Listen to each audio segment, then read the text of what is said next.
সমগ্ৰ অসম ৰাজ্যৰ লগতে ৰঙিয়াতো আজি বৃহস্পতিবাৰে কাৰ বিৰুদ্ধে আছুৰ লগতে বিভিন্ন দল সংগঠনৰ সহযোগত গণসত্যাগ্ৰহ আন্দোলন ৰূপায়ণ কৰে। এই কাৰ্যসূচীত অংশগ্ৰহণ কৰে মুক্তিযোদ্ধা কৃষ্ণ লহকৰ, প্ৰাক্তন মন্ত্ৰী থানেশ্বৰ বড়ো, প্ৰাক্তন বিধায়ক অনন্ত ডেকাৰ প্ৰমুখ্যে বহু দল সংগঠনৰ নেতা পালি নেতাই।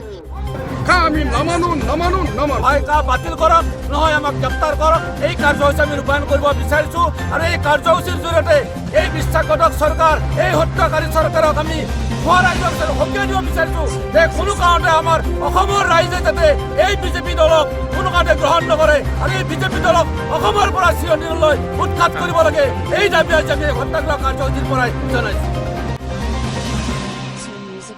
এই প্ৰতিবাদ ৰঙিয়া নগৰৰ মাজেৰে উলিয়াই হয় কাৰ বাতিল কৰক, নহয় আমাক গ্ৰেপ্তাৰ কৰক শ্লোগানে ৰাজপথ উত্তাল কৰি প্ৰতিবাদকাৰীসকলে প্ৰতিবাদ সাব্যস্ত কৰে।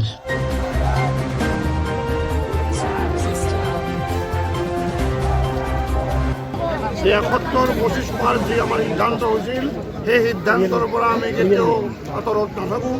এই তাৰিখলৈ যিসকল বিদেশী ইয়ালৈ আহিছে তাৰ পৰৱৰ্তী সময়ত কোনো বিদেশী আমি ইয়াত স্থান নিদিওঁ। আমি যুঁজি যুঁজি যি অসমীয়া জাতিয়ে জয়লাভ কৰিছে, এইবাৰো আমি জয়লাভ কৰিমেই।